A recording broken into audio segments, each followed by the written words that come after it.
What's up, good people? Mark Holmes here, of course, with Mike Lansing Fitness. And as always, I want to thank you all for watching, commenting, subscribing, and being part of the Joe Boost Sports Report. Without you guys, as well as you ladies, you know that this literally does not work.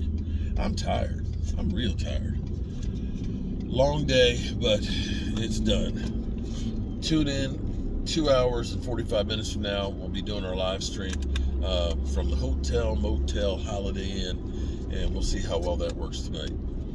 So, the Eagles have done a lot of work this offseason, right? They got Jordan Davis, and they've already determined that the Eagles, they're already saying, it's the best team in the NFC East. Well, I would say that they're competition for us. Compared to Washington and New York, neither one of them are going to win the division.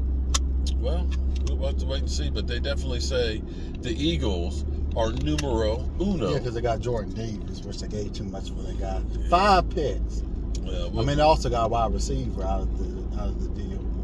We'll see. We'll see how that works out. And I know you Eagle fans gonna say you're just salty because you know you won. Yeah, I won them. Yeah, but I won them. I'll be honest with it. But we got a fat guy on the line. Two fat guys. We do. Well, I'll tell you what. D. Williams is a guy I can't wait to see. He gonna make us forget about Randy Gregory. I'm telling you, you will forget. You will forget about Randy Gregory. Isn't that singer D. Williams? No, you're talking about Billy D. Oh, Billy. And Colt 45. Yeah, that's the guy. Okay, Lando Calrissian. Okay, Star Wars. Yeah. Anyway, Jalen Hurts. Is he hurt? No, he's not hurt. Well, his feelings might be hurt. Basically, he is in a prove-it year. They're basically saying, sink or swim.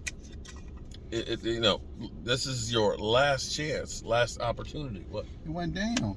It's $4 now. Ain't that some shit? That's $4. It was $4.25 when we came over here earlier. I thought it was $4.09. No, it's $4.25 when we came over here earlier. Maybe because the stock market dropped like a rock. Anyway, that makes you feel Jalen Hurts. They're basically putting him on notice that, we got you A.J. Brown, we got you some weapons, you got a great running attack. Isn't that what they're doing in Washington? Trying to get it better for Carson Wentz because they drafted some offensive line guys and some pieces. But, Carson Wentz. But they also drafted a quarterback, too, that if he's any good, might be starting next year. Maybe. But we'll see. He's put on notice that he's got to do some stuff, especially with next year being a quarterback drafting class. Well, same thing with Daniel Jones, too, because they got pieces to help him with that line. So there's no excuses for him either. Well, here's the problem for the Eagles, and this is the same problem that Washington's going to have, is you might be good enough to compete, and you might even win the division. I'm not going to say that the Eagles can't win the division because, it's every year it's always somebody different that wins the division, and that includes us. Chances are, if you follow the historic trends, the Cowboys should not win the division. If they did, they'd basically be the first team that's done that since 2003 and 2004. So we're talking about 18 years. We're talking about 18 years. So the chances are we probably won't win the division. But it still might be good enough to make it to the playoffs. But that doesn't say. But if we do, that says they're actually a pretty good team. But the problem maybe is they may end up winning the division, but Jalen Hurts is the thing that keeps them back. And if they win the division, then that means you're going to be a playoff team, which means you're picking higher in the draft, which means you're not getting one of those premier guys unless you trade up and mortgage the future again. Yeah, they ain't going. And see, that's the thing for Washington, who went 7-9 this past year. 7-9. No, that's 16.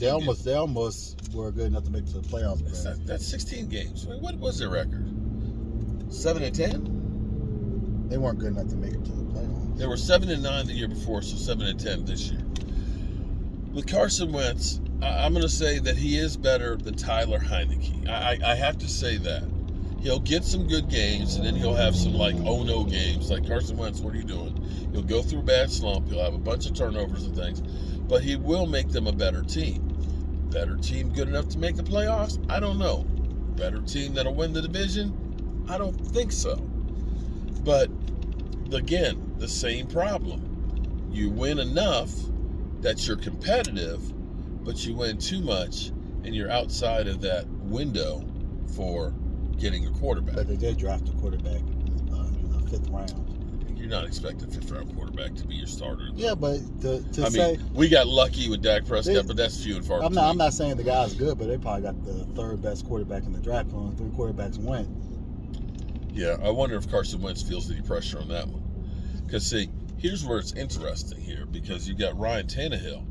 Ryan Tannehill is truly on the hot seat because apparently Tennessee was actually looking at trying to trade for Russell Wilson and checked out the possibility of Aaron Rodgers as well. But they may have gotten the best quarterback in the draft.